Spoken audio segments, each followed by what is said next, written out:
Hello, everyone, and welcome to Thinking Big Podcast, episode number 2, Who's Flying This Damn Plane? Welcome to the Thinking Big Podcast with Sean Osborn, the show helping you think bigger into your life and potential. Sean believes by equipping you with the tools, strategies, and philosophies required to be successful in all aspects of your life, you can achieve anything you believe in. Empowering our own growth makes a deeply positive and lasting impact on our lives, community, and our world. Now, here's Sean. Well, your self-image is flying this damn plane, and it's on autopilot. I hope you're having a fantastic day, and thank you for listening. I have to say it's an honor to be here with you today and that you're taking the time to listen to this podcast. If you want to improve your results in any area of your life, and I really do think this episode applies to anything that we do, career, financial, health, relationship, whatever, understanding the self-image was such a big piece of the puzzle that made an impact on my life. And this is really a foundational episode because it will apply to many episodes to come. The whole mindset, learning how the mind works, that really is what drives me and what my passion is within personal development. So when we think about why some people are successful and some aren't, I think success in life comes down to understanding the answer to a very simple question. What's the primary cause of your results? What's at the root of everything we get in life? Why do we do the things that we do? Why don't we do the things that we know we should do? See, I believe if we all knew the answers to these types of questions about ourselves, we'd have the ability to use more of the infinite potential available to us all and move forward in any direction that we wanted to grow. And interestingly, how we see ourselves is critical to understanding this question. So specifically, I wanted to talk to you today about your self-image, the way you see yourself, because the self-image is truly flying the plane. And for the most part, it is on autopilot. There are many names for the self-image. Your paradigm, you've probably heard people talking about your paradigm shift. Tony Robbins refers to this as your blueprint. Whatever you choose to call it, it's the way you see yourself subconsciously, and likely without you consciously even knowing. Dr. Maxwell Maltz, and I will talk about him a little bit later in this podcast. He went as far as to say it's impossible to outperform your self-image. He said, if we want to experience lasting changes in our life, we need to start inside. We need to begin by working on us. Now, obviously, there's more to change in your life than just understanding the self-image. We only have a short time on this episode, so I wanted to give you something that's going to be of most use to you right now, and something that you can grow with. Something that even if you never listen to anything else from me again, you can take and you can use. And for most of you that are interested in hearing more, just stay tuned for more episodes coming out. Subscribe to the podcast. Okay, so let's get back to that critical question. What's the primary cause of our results? This was one of the questions, that was asked that really made me think, what's the primary cause of your results, Sean? Now, this part's important. There's a part of your mind that gathers information, your conscious mind, and there's a part that controls our behavior, our subconscious mind. And they're not the same part. And if you've ever taken any of my Thinking Big workshops or my Think and Grow Rich workshops, we dive really deep into that. When I realized that there were two parts, when I learned the concept, when I, conceptualized it, it literally changed my life. And I thought, man, this is brilliant. Think of it this way. If I asked you to take your watch off your left wrist and put it on your right, or vice versa, consciously that you've moved your watch, right? But when you go and want to know the time later on today, what are you going to do? You'll look at your left wrist, won't you? Even though you know intellectually that you put it on the other hand. Again, there's a part of the mind that gathers the information and a part that controls our behavior, and they are not the same part. And that other part, the subconscious mind, it's governing over 90% of our behaviors. The watch example is a good illustration of the difference between conscious intent and subconscious behavior.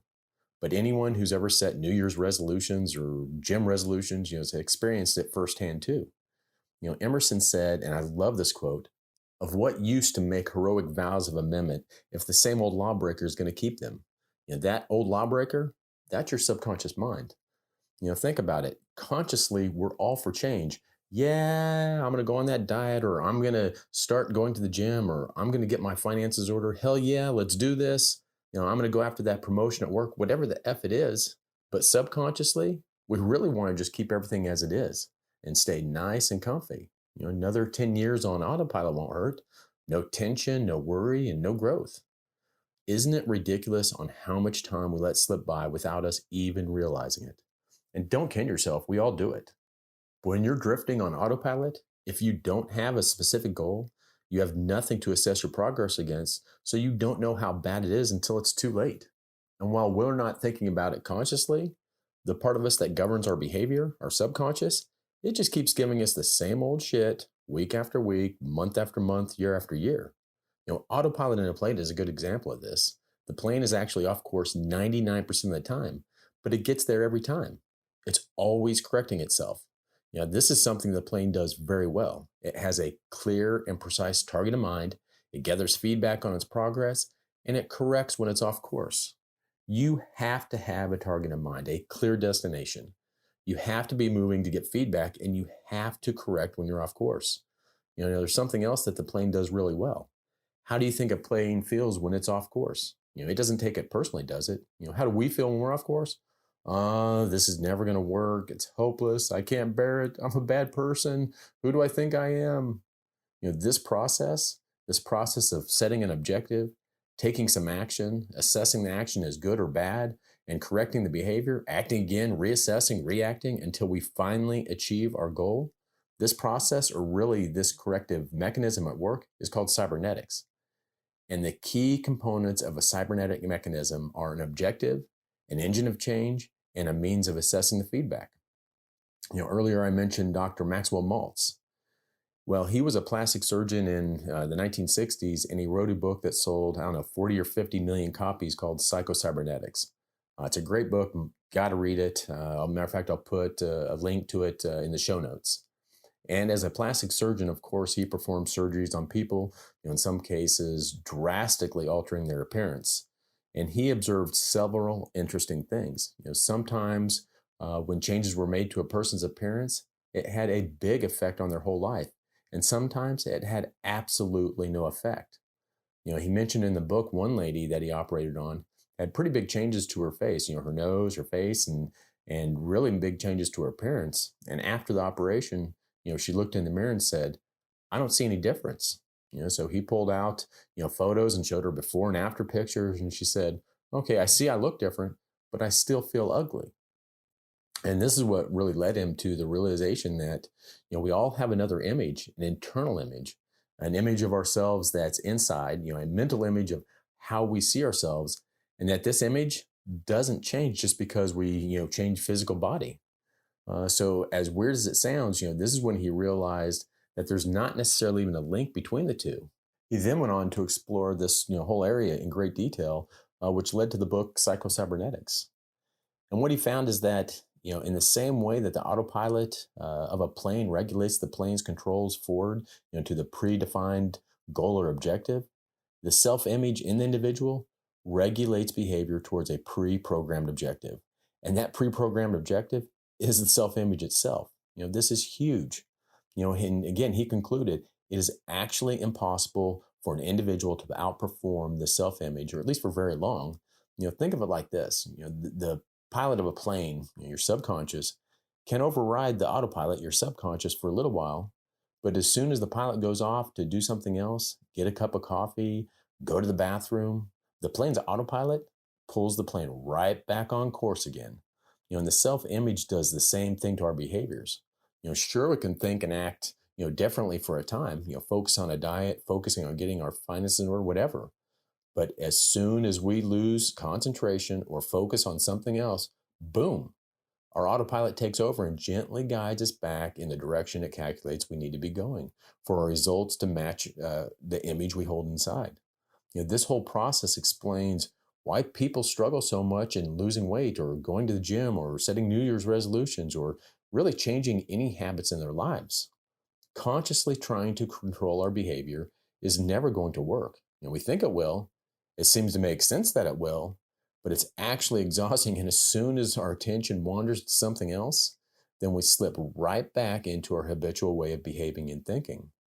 It's like paddling up a stream in a canoe. We can paddle like mad, make some progress, but as soon as we stop paddling, to admire the view, to take a rest, we float merely, gently down the stream again.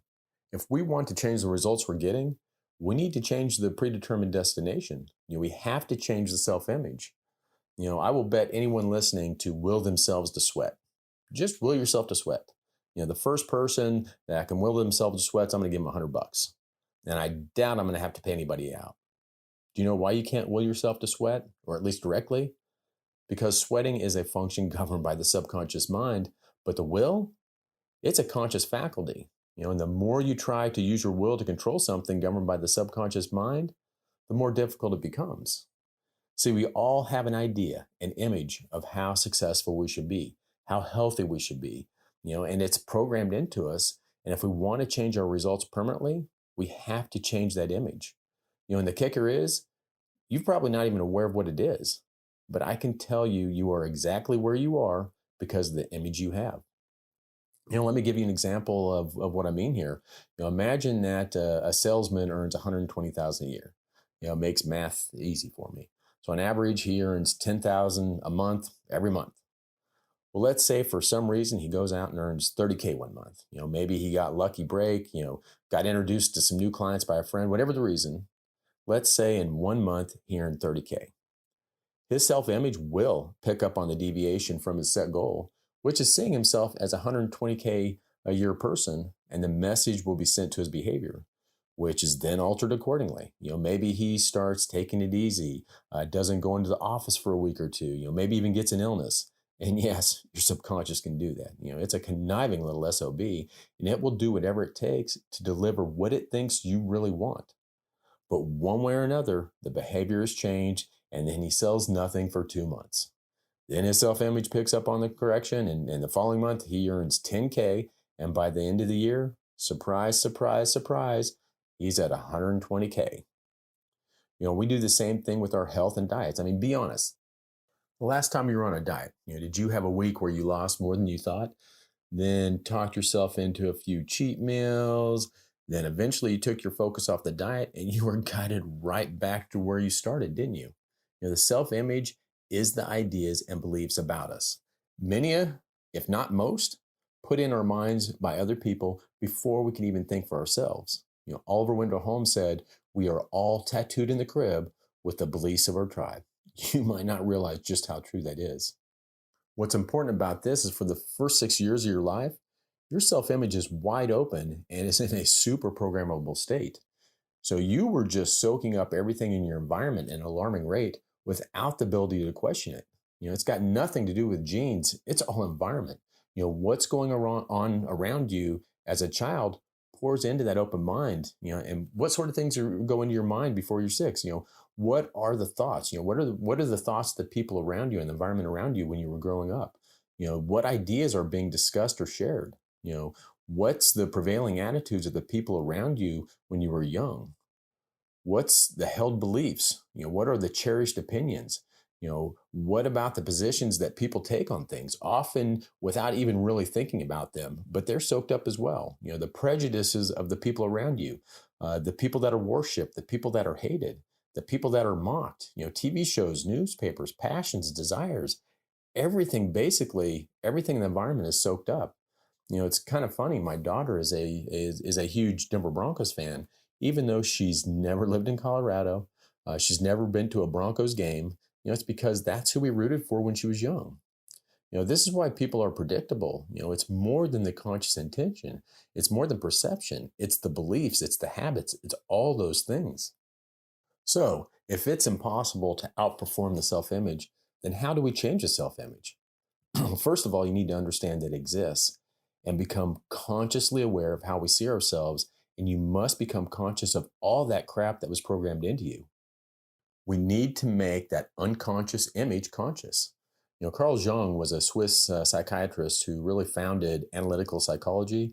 And he said, until we make the unconscious conscious, it will rule our lives, and we'll just call it fate. Again, until we make it the unconscious conscious, it will just rule our lives. Oh, that's just the way it is. That's just my luck. Some people are just unlucky. So building an image of what you want and who you want to be is so important. You hear people all the time talking about self-talk, affirmations, dream boards. All those ways are ways to program our subconscious and our self-image.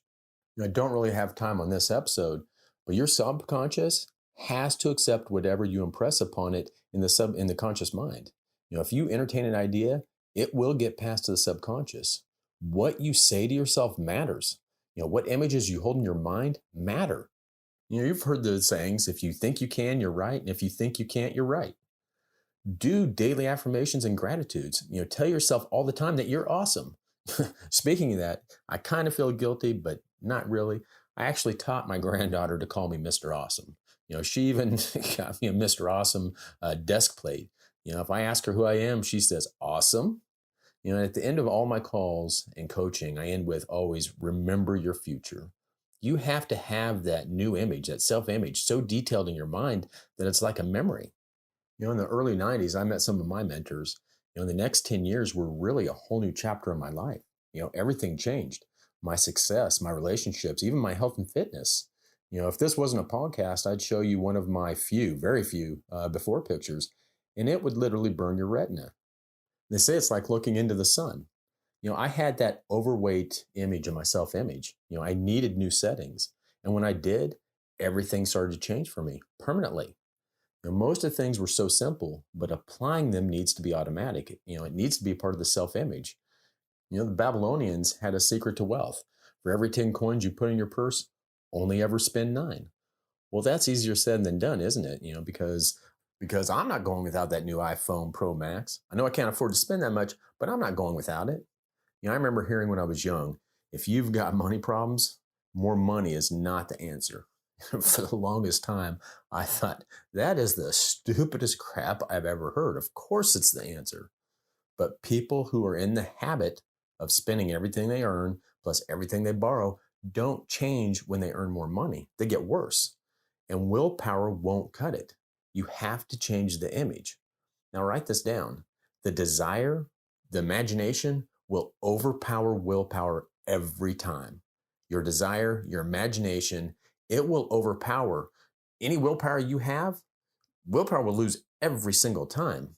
Your desire to eat that piece of cake, maybe not the first piece, but the second you lose focus, that cake is in your mouth. We literally need to understand and internalize a more powerful image of ourselves. We need to look on the inside and change some of the bullshit ideas that we have programmed into our subconscious. We need to change the self-image. And if we do, everything will change for us. I know everything changed for me when I changed my self-image. But if we don't, nothing is going to change. It'll be another 10 years on autopilot. This self-image concept is one of the most powerful pieces in my personal development.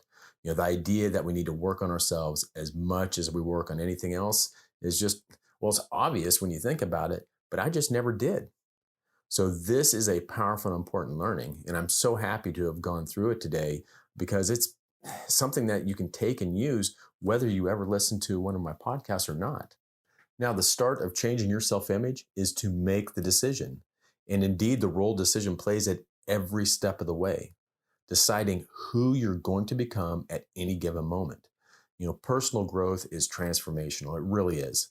You will not recognize yourselves in a year's time. If you understand and apply the principles in this system, so be sure to subscribe to, the podcast so you don't miss any. Because if you follow the system, you will grow. You will grow considerably. And as you grow, everything changes. But if you don't grow, nothing does. Socrates said, an unexamined life is not worth living. And this podcast and the podcast to come will help you dig in and examine. So thank you for listening. Tell your friends, family, neighbors, tell your dog, anybody that might be interested in growing and developing. So until next episode, here's to you, and always remember your future.